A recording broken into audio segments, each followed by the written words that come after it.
Dennis Jackson, 2018. Got to get the old memory cells working here. I started in 1941, so I grew up in the 40s and 50s in primarily Alabama. During World War II, my father, Dr. Frank Jackson, was in the Army Air Corps in Tyndall Air Force Base in Panama City.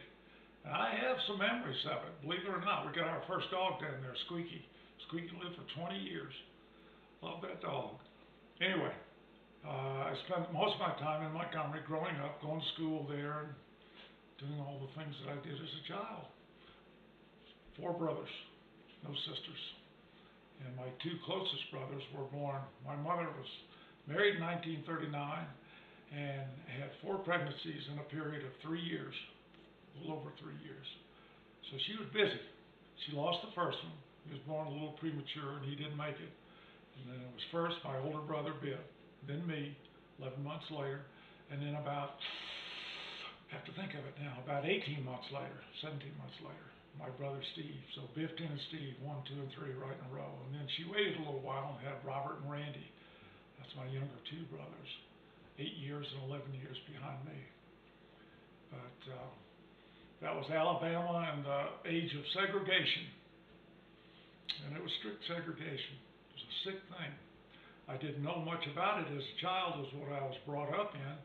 And it was accepted by all of those who were in the society around me. And it wasn't until it dawned on me, something's not right.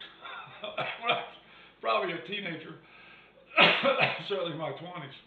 But it was a great childhood. My father was a great father. He was a great man, did a lot of things. He was a surgeon. He established his own hospital.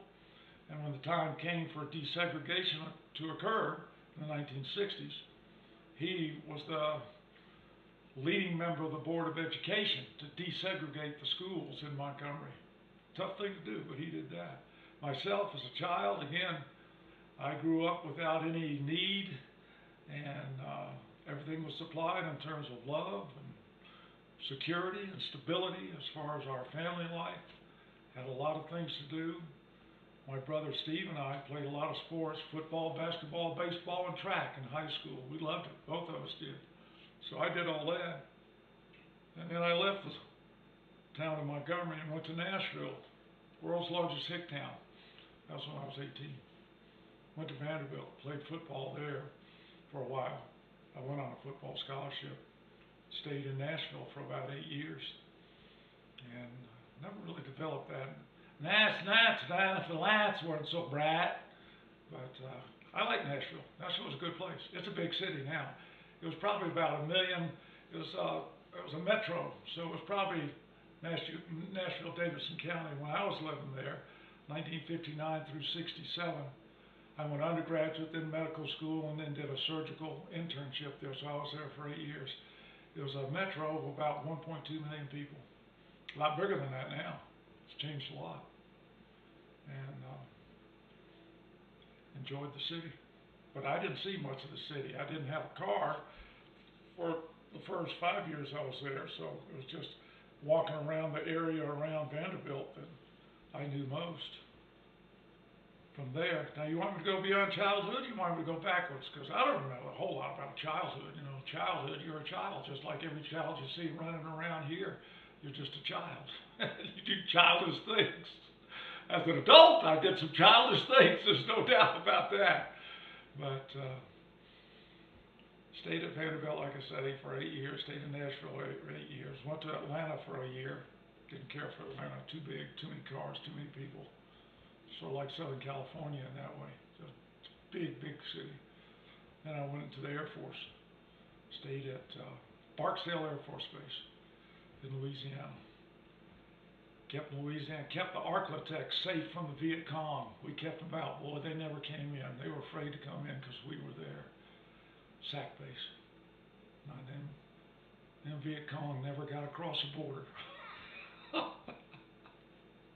It was the Vietnam era. I never went over. I stayed at Barksdale for 2 years and then got out and went out to New Mexico. Left the South. I didn't think the South was going to change. I thought it was going to always be the way it was. Segregated, backward, and place to raise children. Matter of fact, I can remember the day in 1969, it was late 1969, came home from work and had two kids then, Devin and Kyle. Devin was 6 years old, and he'd been out playing in the front yards with the neighbors. The front yards all adjoined. And he came back in, and we were getting ready to eat. It was in the evening. It was about 6 o'clock. And I don't know why he did it. I don't know what he was talking about. But what did he do? He just said the N-word. He just said it, just out of the blue.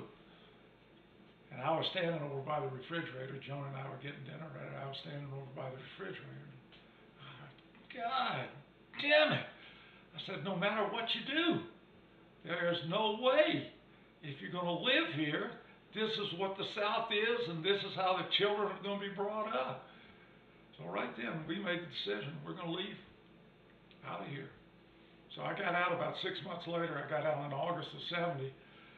I was only in for 2 years. I was on what was called the Berry Plan. On the Berry Plan, you got to go into the service, get through medical school, get through your training as far as you wanted to, and then you had to commit to a certain service, Army, Air Force, or Navy. I committed to the Air Force, so I owed them 2 years of my life, and that's how I got into the Air Force part of it. But at the end of that period of time, then I was free of it. Yeah, I was in active reserve for another 27 years, but every piece of paper that came to me from the Air Force, I filed in the garbage can. I never even opened them. They'd send 1 or 2 pieces of paper every year. I don't know what they were. Not until the final one. The final one said on the outside discharge papers, and that was in 1990, probably 1992. Yeah, it was 1992. I got my final honorable discharge, which is good. It's not like Bill. Bill put his time in. He did 20 plus years in the Air Force, Bill Katchen. And he was a pilot, so he was really in it. Not me. I was just part of it. I was not it. I was part of it. Anyway, we came out to New Mexico, and I lived in New Mexico primarily since 1970. A year and a half off to go to your beloved country, Southern California. Spent about a year and a half, mostly in the LA area, LA, Long Beach. Worked out there. It was good. Enjoyed it out there, but again, too many people. As you know, a lot of folks, and every one of them drive, if they're 16 years of age, everyone has a car. Mass transit is unheard of. But I enjoyed my time out there. That was good. I've never lived anywhere that I disliked. Never. I've always liked every place that I've lived. I've always liked the people. It's just that there are certain things that you cannot tolerate where you live, that you say to yourself, all right, there's got to be a little bit better way to do this. And I think I found that in New Mexico. New Mexico's a pretty tolerant place to live. Certainly if they'll put up with me. I mean, look at me. I'm not your typical doctor. I'm not going to, you walk in the room, I'm Dr. Jackson. God have mercy, let me out of here. But I had one patient. I will tell you that story. When I first came to Albuquerque, I worked not only at the University Student Health Center, but I worked in the emergency room, St. Joe's and Presbyterian hospitals, two of the big downtown hospitals. And I was working, it was 2 o'clock in the morning, and an old man comes in having a heart attack. He's in his 70s, and he was having a full-blown heart attack. And I came in, and Dr. Jackson, let's take care of this problem that you got. God damn it, I'm not going to have no hippie taking care of me. Get this hippie away from me. And his wife is, now dear, get away from me. I don't want any part of it. And I took her, I said, we got to calm him down. He's not only going to do himself some harm, but I'm the only doctor in the hospital. It's 2 o'clock in the morning. Where are you going to get anybody else to help take care of him? She said, he's just that way. He's just that way. Old codger. Anyway, got the nurse to do things she'd do what I had to do, but she was doing it, and I'd tell her what to do in terms of the medications. We got him stable, sent him up to the floor. I hope he made it. I don't remember if he survived his heart attack or not. That was 1971, so that was a long time ago. Okay, questions. This is the reason I became a physician. it was there for me. There was the model, there was the classic model right in front of me my whole life. My father, Frank Jackson, he was the physician surgeon. And he made it look so easy, and he loved it so much. And he was able to, Frank had that ability to not just be the physician surgeon, he had the ability to do the things that he liked to do, hunt and fish, and do things with his boys, which he did. He did a lot with us. He spent a lot of time at the hospital. He got up at 6 o'clock in the morning. I didn't get up at 6 o'clock as a kid. He got up at 6 and he was gone. He came home at 6 o'clock in the evening, but we always had dinner together. We always conversed at the dinner table. Big table, all sat down at the same table, all at the same time. Good dinner. My mother was a dietitian. That's how they had met. He was a resident in surgery. She was a dietitian at Bellevue Hospital in New York. That's how they met. So we all had that. We had that unity as a family at that point in time. But Frank actually put in a lot more time. He'd take the time to go fishing, and if we wanted to go with him, we were always welcome. I did. I loved to go hunting and fishing with him. Did a lot of hunting and fishing till the age of 18. Left home. I haven't done it since then. I did it to be with him. And I saw the example that he set as a physician. He was good. He was good at it. And again, he made it look easy. He did not show the stress of it. Tremendous amount of stress associated with it. But I didn't see it as a kid. He didn't show it, so I didn't see it. But I saw all the other things that were positive around it that Frank lived his life by. For him, it was the way to live. He didn't retire. He was in the operating room surging until he was 87 years old. Not many people can do that. Not many people can do that. So yeah, that's why I became a physician. Him. It wasn't until I had no idea. I didn't know anything about it, other than my experience of sometimes I go to the hospital and do rounds with him. He made home visits, and in Montgomery at the time there was a black hospital, Oak Street Hospital. I'd go over there with him. He'd see patients, take me right in with him. I was a kid. I was 8, 9 years old. Take me right in with him, and he'd introduce him. He'd do this thing with the patient. I'd stand off on the side and be quiet. But I got to watch him. I watched him do it. That's why I went into medical school. And then I found out, oh my God, this is not, number one, it's not easy. Number two, there's a lot of stress. And number three, you don't get any sleep. But yeah, you find that out once you get into it. I enjoyed it though. I enjoyed my career. I had a good time. I started out in surgery, but then I switched. I didn't want to lead the life of a surgeon. I didn't want to be away from the family as much as that was going to require. So I switched over to just basic clinical medicine and enjoyed what I did. Don't regret any of it. Not any of it. Though I am going to let my medical license expire in July of 19. I'm 77. I don't want to go out and do it anymore. So I'm very comfortable with doing what I'm doing right now, which is reading and taking my own time to do whatever I want to do. Traveling some, Karen and I do that. But that's why I went into medicine way back then. The influence of my father.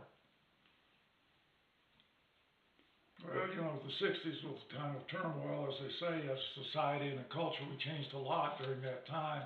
The South being behind everybody else, it probably didn't start until the 70s. But the biggest change, of course, was the movement among the blacks, and they wanted a better way. They did not want to be held down. And I grew up again in Montgomery. That's where Martin Luther King got his start. And the church, Dexter Avenue Baptist Church, was about a block down and a block over from where I went to high school. Catholic High School Montgomery was right down next to him. I'd actually see King and his general, his first lieutenant, what's the guy's name? Nixon. His name, isn't that weird? Black man with the name of Nixon. And that was Martin Luther King's NAACP. They worked together just like that. I'd see them walking down the street often, at least once a week. They'd be going down towards the church. I'd be going towards the school where I was already at school in the 50s. When was that? 55, 56. I was I was a freshman, sophomore in school when the Rosa Parks bus boycott took place. That's when that happened. So that was a big change. That was a big change for not just the South. That was a change for everybody. And then there's the whole, what do you want to call it, counterculture, hippie movement, all the social political things that went on with that started to happen. That then started, and the music had a lot to do with it, or the music, which was it? Did the music influence that, or did that influence the music? I think that influenced the music, and that it sort of got into a self-perpetuating thing. But the music of that era, for God's sake, look at all that good music. And still, it's played on the radio now. My kids listen to it. They love it. The Stones, the Beatles, you name it. Janis Joplin, all those folks that put out that great music. I listen to it. But there's been a lot of change, too, obviously, in our culture now. This thing, that thing, where is it? That thing, computers. Computers were unheard of. Unheard of. There was a kid that came over to my house, and how was that? Around 1990, because the kids were around 9 of my 6 kids. The kids who were in the second group, as I call them, were around 8, 9, 10, 11 years old, and one of their friends was over, and he was going to stay for dinner.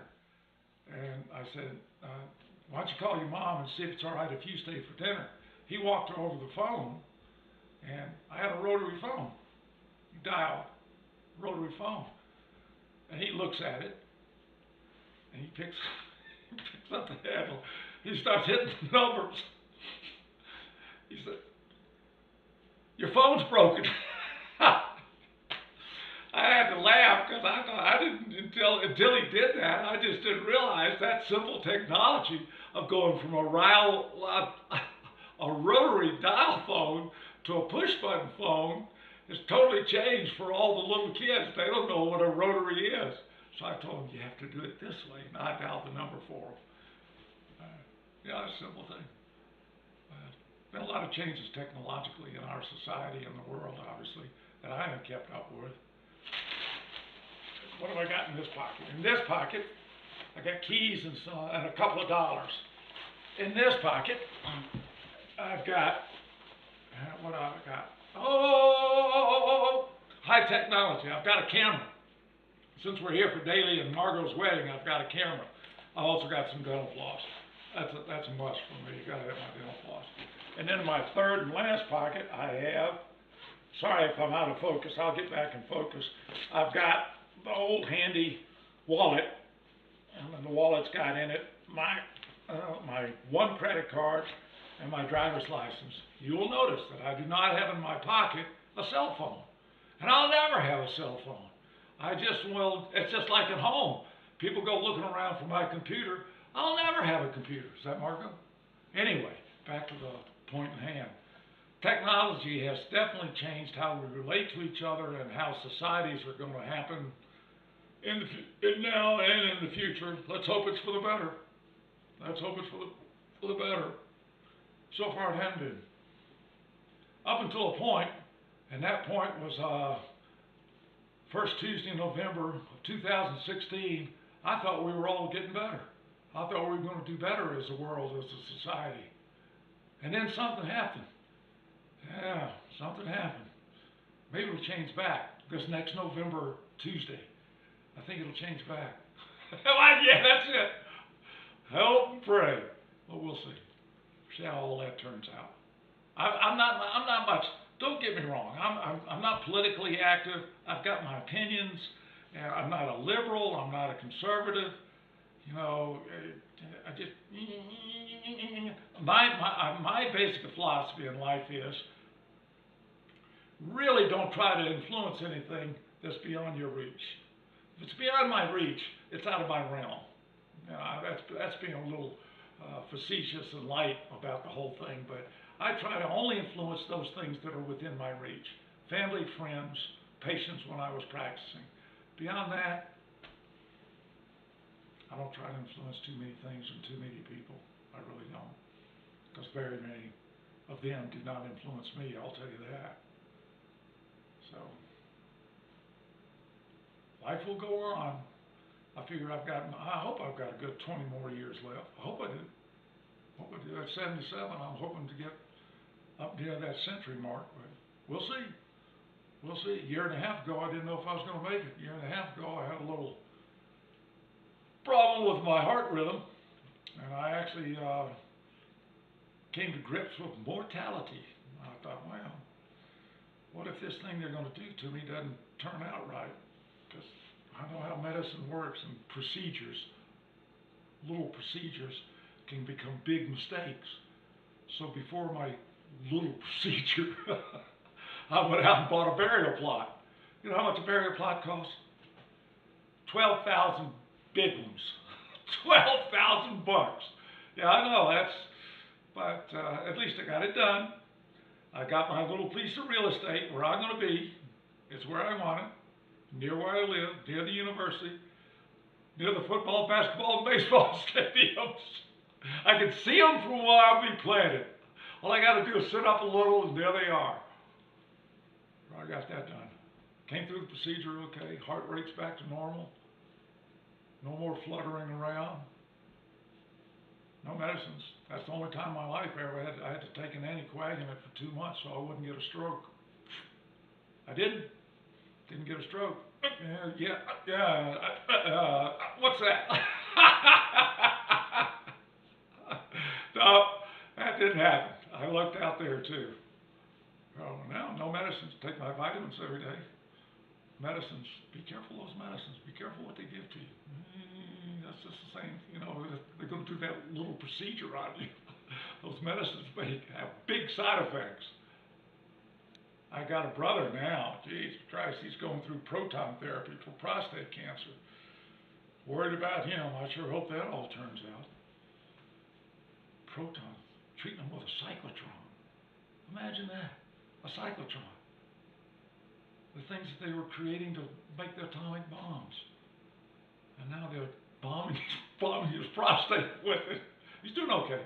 He's right in the middle of his therapy. He just finished. He's halfway through a 6-week course of it down in Jacksonville, Florida, of all places. It's the only place that was nearby that he could go get it. So, he's doing okay. Well, let's see. What is important? Well, yourself is important. Take care of yourself. Take care of yourself. Nobody else will. Nobody else is going to feed you right, good nutrition. Nobody else is going to say, lie down and take a nap. Do it when you feel real tired. Stress reduction. And nobody else is going to say, get off your ass and at least go for a walk if you're not going to do anything else. Stay active. So take care of yourself first. And then take care of other people around you. Whether those are friends, family, whatever, society in general. I felt I did some good in society by being a physician, taking care of people. But the important people really are those that are close to you. You know that as a father yourself. Those are the people, and it's a two-way street. You were a son before you were a father. You have a responsibility. You had, your dad, great guy. You had a responsibility to your dad and your mom as son. Son has a responsibility to parent. We don't know that when we're kids. We're so selfish. And all that stuff is coming into me, me, me. We don't know that as children. Some adults don't know that either. You know, it's all still me, me, me, me, me, me, me. But you have a responsibility as son or daughter to the parent. And I think that the main thing is that as a father and as a member of society, if you want to take the analogy, father to those around you, you've got a responsibility to do things. Like this ceremony here today, it's going to be an Episcopalian minister, and I've never opened the Bible. Never in my life have I opened the Bible. Yet today, at Margot and Davey's wedding, I am going to read a piece from the Bible. I thought I was going to actually have to open the Bible and read it right in front of everybody, but at least he gave me a piece of paper. I'm going to read the Song of Solomon 2, verses 10 through 13. And it's pretty flowery. I didn't know there was this kind of stuff in the Bible. Being raised Catholic, you don't open the Bible. They don't teach you anything from the Bible. Most of the stuff the Catholics do is ex cathedra, from the chair. Most of the rules and regulations come from the Pope, not from the Bible, from the Pope. Ex cathedra, from the chair. So you don't open the Bible very much, but I'm going to read this. Now, where was I going with that? Anyway. I've done a little study, not much, but I've done The reason we're up here at this place, we're at Camp Stoney outside. We're just east of Santa Fe, about 15 miles east of Santa Fe, of the plaza, downtown Santa Fe. And the reason we're here today is that my next door neighbor they were the Egberts, John and Lori, had 2 kids, Grace and Lucia. Grace got married somewhere else. I don't know. She was back at Harvard getting a master's in religion. She's not religious, but she got a master's in religious study. So Grace came here to have her wedding reception to this Camp Stoney. So, nice place. And I told Daly Margot about it. So they decided, yeah, this is a nice place. That's where we're going to have our wedding. So that's why we're here. Anyway, I got talking with Grace about religion. And we got into what are the various religions and philosophies and such. And the one that I think that we both agreed had one of the more commonsensical philosophies and practical ways of living your life was Zoroastrianism, or Zoroasters. You know, what's that? What are you talking about? Zoroaster? Who the hell? I don't know who Zoroaster was. You know, some Ralph that lived hundreds of years ago. But he had one basic philosophy. Think good thoughts, do good deeds, live a good life. That's it. That's it. No deity, no alms, no confessions, no communions. Good thoughts, good deeds, good life. I think that's pretty, and I like things simple. I like things simple. So, yeah, that's a good philosophy. I'll go with that one. I'm no card-carrying Zoroaster, I'll tell you that. But that really that sort of fits my philosophy. It fits it pretty well. I don't know if that answered your question because I don't remember the question. I got off on that tangent and just went with it.